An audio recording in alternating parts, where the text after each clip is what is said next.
Good morning, YouTube. It is Saturday morning, August 19th, I think. 18th or 19th. I always get the date mixed up. Beautiful fall-like day. Another day of working on the truck. Hopefully we'll get a little more accomplished this weekend than last weekend. Plus that fuel sending unit, it's kind of a pain in the butt, but we saved some money, and guess what? It worked. I've got it hooked up through the week. And there it is after it's painted. Can't tell anything's been done to it. Started up, doesn't leak. I'm really happy with the way it turned out. I think it was worth the effort. Okay, what we got going for starters for this weekend, I hope to move on to get this finished today and move on to other stuff. We'll see how it works out. After I got my fuel sending unit back on it, I decided to go ahead and try bleeding my brakes. If you remember, I installed all new stainless steel brake lines all the way up to the master cylinder. From the master cylinder back, I had done the fronts several years ago, but when I went to bleed my brakes, I got better brake pedal, but it's not right. I'm suspecting maybe my master cylinder has been bad. Actually, after I think about it, you forget about these things when you have a truck apart for so long. I don't think it was right when I was driving it, because I remember doing the front brakes and I wasn't really happy with the way the pedal felt. Wasn't sure if it was just me not bleeding it right or not, but now I'm starting to think that I need a new master cylinder, so we went and got one. Didn't order it off eBay or anything, just went up to Advanced Auto Parts and got a new one. Of course, I was going to put it on Thursday night, and they gave me the wrong one. This truck has cruise control, and you got to have the cruise control. And the difference is this right here. The ones without cruise control, does not have a tapped hole in it. And of course, ones with, take that solenoid right there. So we're going to put that on, try to bleed it. We also started putting our parking brake cables on. I'm having them hooked up here. Pretty simple to do. These cables come with those spring type clips. You just snap them in. Here's your parking brake arm right here. You just you got to pull that cable out and run that straight in, and then it snaps behind that. And after I get my intermediate cable on it and put all my adjusters and everything and get those drawn up tight, that will take out all the slack in that arm, and hopefully that'll work out alright. So I guess since I've started doing that, I need to go ahead and finish the parking brake thing before I put my new master cylinder on and bleed it.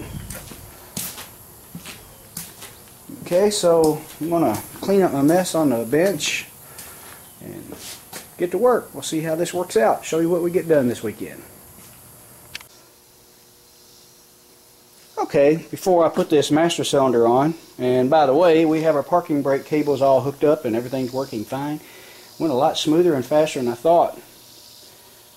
That's kind of a change for me. I always end up, everything I seem to do, it seems to take a little longer than I thought, but I guess that goes for everybody. But anyway, it all worked out well. This is all the new hardware I got from the LMC truck. It all worked out just fine. And I'm just glad to see parking brakes on this thing. Actually, this truck never had working parking brakes. The cables were frozen up, and I think one of them was broken on the day I bought it, I bought this truck back in 2001. So that's taken care of. Now I'm just going to show you a quick little how-to on bench bleeding the master cylinder. It makes things a lot easier on you, because if you stick this thing on there and just fill it up with fluid, you're going to get a lot of air in the rest of the system. And I may already still have that. We're going to see if this new master cylinder kind of helps me get my brakes bled a little better, get a better solid brake pedal on it. But on bleeding the master cylinder, here's how I do it. I have a box of fittings from many past projects, and you accumulate a lot of stuff when you save stuff like this. And it seems like every master cylinder, of course, has a different type, size, fitting, and all that. But this is a plastic one that came with a master cylinder that I had bought. I think it was a Wildwood master cylinder for the race car, or maybe for the Torino. They both have the same master cylinders. But some master cylinders will give you fittings that you can hook a rubber hose to that will fit yours, so you can bleed it. So anyway, and if you don't have if they don't provide you one, you can make one. This is just 3/16 line. I had some fittings that I ordered for another project left over, and I already had me a piece of tubing with a flare on it. And basically all you do is hook you a plastic hose to it. Make sure they're submerged. This might be hard to do holding the camera. Matter of fact, I know I'm going to have to get the tripod out. Okay, but anyway, you got to make sure those are submerged, and you just stick something in that hole and start working it in and out. We put the camera on the tripod. Hold up. Alright, we got everything rigged up. I'm just going to use a piece of 3/8 tubing. Just stick it in there, and that will act as the rod that moves your master cylinder in and out. And you got to make sure your tubing is submerged in brake fluid, because every time you push in and then back out, it's just going to suck more air into it. See them bubbles coming out of it?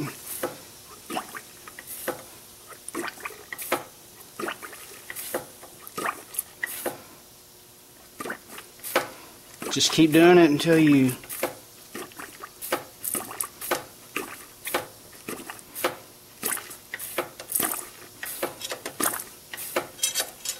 don't see any more. I'm still seeing little bubbles, but it's getting better. Actually, the rear one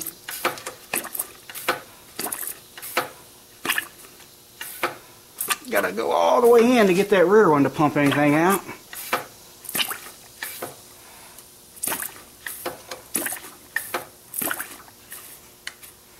Honestly, you shouldn't be able to see anything.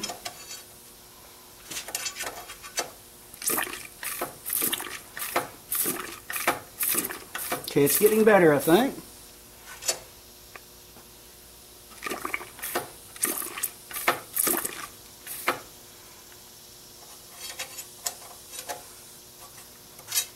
Hang on, I need something a little more solid to pump this with. That tubing isn't working out so well. Okay, let's try a piece of threaded rod here. A little more solid. I was bending my tubing. It's been a while since I've had to do this, and it just seems to be taking a lot more time to get all the air out than I remember. Basically, I just got the threaded rod against my stomach. It's a lot easier to push it in that way.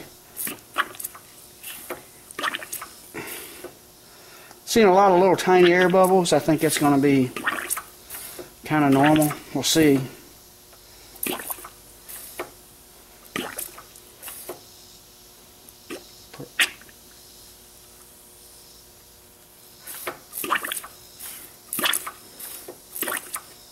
Okay, we're gonna, it's about as good as it's gonna get. Making a lot of foam in there and stuff. But basically all I'm gonna do now is plug those lines and put it on the truck. We'll see what happens. Okay, well, we'll see how that does. Stay tuned. Okay, we put the master cylinder on it, started it up and tried it. Pretty much same results. That pedal just isn't feeling right, so I'm going to attempt to bleed the fronts. I already did the driver's side, and there's quite a bit of air in it.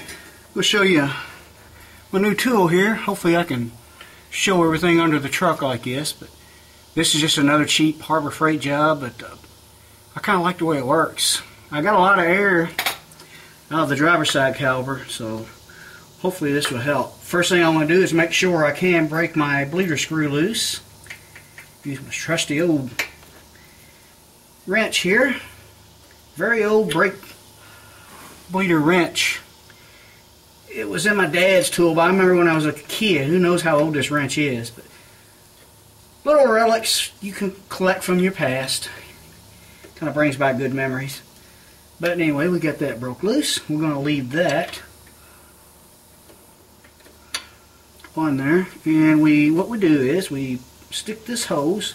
Now this brake bleeder came with the kit with several different fittings. Lucky for me, this hose fits just right over top of the bleeder. And what you do is you pump it up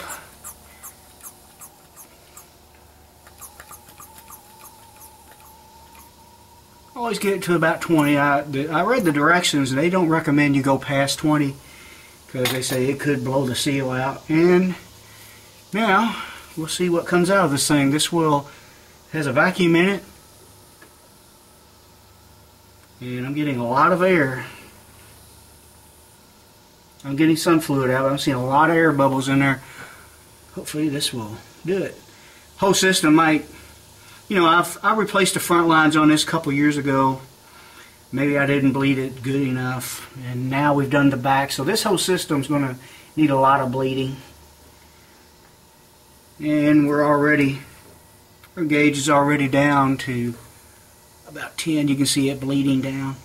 This side isn't as bad as the driver's side. The driver's side, the gauge went down to 0 almost immediately, and I had like that much fluid in it, and I did that 3 or 4 times until it started filling up like it is now. We'll do this one more time, because you tighten your bleeder screw back down before you pump it up, and we are down to 0 again. Got that a little dirty. You can already see the gauge. Actually, it's sweating inside. Anyway. Okay, let's let a little more out. Yeah, I'm getting some air in it, but this isn't nowhere near as bad as the other side. It's filling up kind of quick. So, may have to do that other side again. We'll start it up and find out. Okay, that's almost full. And the good thing about these little things is you can recycle your brake fluid. I've heard people say not to pour it right back in. It's okay, I guess. In my opinion, this is just my opinion, it's okay to save it, but it might be a good idea to pour it back in a container and save it for later. Let all the air bubbles get out, because they say when you bleed it, it's full of air bubbles. You know, the fluid that comes out. Alright, go shut the camera off and get out from underneath this truck. See what happens. Okay, YouTube, it's about 2:30 now, and we have been bleeding and bleeding and bleeding these brakes, and we're still not getting a good brake pedal. I'm starting to suspect it's the ABS hydraulic control. That's what they call it. It's a proportioning valve, and it's mounted right there. It is. It's a little puppy right there. And another sign of that is that the ABS light is on, which it's been on for a very long time on this truck, but you never know, that bleeding brake pedal could have been a problem that was slowly getting bigger and bigger, which could still be caused by that ABS. I did a little research on it. The only thing that I know of that can make that ABS light come on is either that control module I just showed you, or this right here. I think that's like a speed control, I think they call it. And we'll see. All I know to do is order that, because I bled and bled and bled, and I know the calipers are good on the front. I did a little research on it, like I said, and also read that the lower piston on these calipers, front calipers, can get full of air, and it's very hard to get it out. Which is possible. There's no bleeder screw on the bottom. One on the top, nothing on the bottom.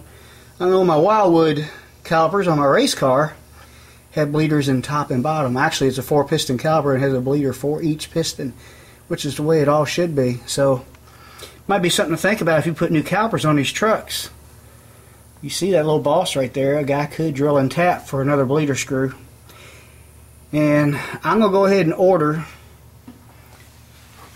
that ABS control unit, hydraulic control, or whatever they want to call it, and see. That's pretty much all I can do for now. I've wasted my time bleeding these brakes. We're going to try that. That'll probably be on next weekend's video. See if that fixes it. But until then, I'm just going to put my stuff away, and I guess the rest of the weekend we're going to start on our trailer hitch. I think I mentioned earlier I'm going to modify it. It's a Class 1 hitch now, which is not enough for that trailer. I shouldn't have been using it for that trailer, but I was. I got lucky, but we're going to modify it so it's a little safer. And that's And that's the next thing we're going to do. That way we're not wasting too much time. But I think I'll go in and eat something, take a break, and yeah, we'll put our stuff away, and I guess we'll get that thing out and see what we can do with it. Stay tuned for more. Okay, YouTube, it's still Saturday the 18th. We're back out here ready for round 2 on working on this truck. We've got our ABS hydraulic unit, as they call it, ordered.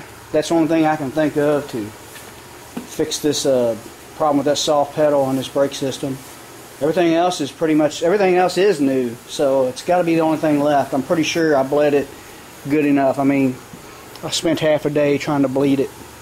And if you can't get it by then, I tried several different methods. I used a pump I showed you, and also tried another method I read about that I think is really a good way to do it, where you can take a bottle about half full of brake fluid, hook you a hose, snap a hose onto your bleeder screw right here, and what I did, I don't know if my stuff is available and laying around so I can show you exactly what I did. Yeah, here it is. I lowered this down into a bottle half full of brake fluid, just like I said, and this plugged onto my bleeder screw. This hose set up here, and what you do is pretty much like you're bleeding it the old way, when you got somebody pumping the brake and you tell them to pump up the brakes real tight, and then you release the bleeder screw and let the air and fluid out until it looks good. Basically, it's the same thing, except it's a one-man setup. Once you get that hose hooked up, and so you want it submerged under brake fluid though, so that when you release the brake pedal, it won't suck air back in. But once you get that in there and hooked up, you get it in the truck, or you turn your bleeder screw loose first. Then you get in the truck and you just pump the hell out of the brakes. And the pedal felt a little better, but still, when you pump them up and apply tight pressure to it, you feel it slowly breathe down. And if you let up on the pressure and hold easy pressure, it bleeds down quick. So something's wrong. And when I tried to bleed the ABS hydraulic unit, or the proportioning valve, whatever you want to call it, I was getting nothing but air out of it, and there should be fluid in there. So I think it's got something to do with that. And when I was reading, it can cause those symptoms. And my ABS light has been on for a long time while I was driving this truck. Anyway, enough about that. The trailer hitch. This is the Class 1 hitch I told you about. Looking a little nasty bolted on this painted frame, but we're going to take care of that. First thing I want to do is reinforce it.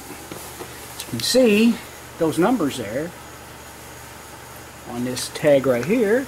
Tells you max trailer weight, maximum tongue weight. Now look at that trailer. You think maybe we was exceeding our weight limit? Yep, I think so. I was lucky nothing went wrong. And I towed with this hitch. Oh, I bought my first enclosed trailer. It was a 24-foot enclosed. I bought that back in 2003. Used it up until 2007. Then bought this one. This one's a 28. Probably not much more tongue weight, but still, it's a lot of trailer for this hitch. We're going to beef this thing up. And the biggest problem, weakness I think it is not actually the hitch itself, which I'm going to do some gusseting under here and stuff to reinforce the hitch itself, but what little bit of the truck frame actually holds the hitch on is what I have a problem with. All you got, it bolts on under here, both sides, and that's it. So all you got supporting this hitch is this, was that 3/16 thick frame metal right there. Goes to tell you how tough that metal is. If that's all, but that's all it's holding it. You know, if I could come up with something that'll come up and around, that way you got all this holding it on. Yeah, well, we're gonna try to do something like that. And I'm gonna do some gusseting. I may end up coming up with something up here. I'm not sure yet. I'm gonna see what I have. As far as scrap steel laying around, I have a lot of plate steel. I don't have any 3/16. I wish I did, but we can get creative. I have some plate steel. I have some round tubing. I also have some very thick angle iron. Snagged that out of the dumpster at work. They was going to throw it away. Crazy. Got some 2x2 right there. I need to keep my eye out for free stuff like that and start grabbing it every chance I get. Because this stuff is expensive if you have to buy it. Like a piece of 2x2, I did actually have to buy it for a special purpose. It's 1/8 inch, I think. And it might be 3/16. But it's $35 for that piece. It's crazy. A place called the Metal Superstore here in Louisville. It's kind of a convenient place to buy something you need in a hurry, but they're outrageous when you need small quantities. You're better off buying it in a 10-foot length. Anyway, enough blabbing. I'm going to spend this Saturday afternoon out here. Nice, cool fall afternoon. Well, it's not fall yet, but it feels like fall. And see what I can come up with, and I'll show you what I end up with. Stay tuned.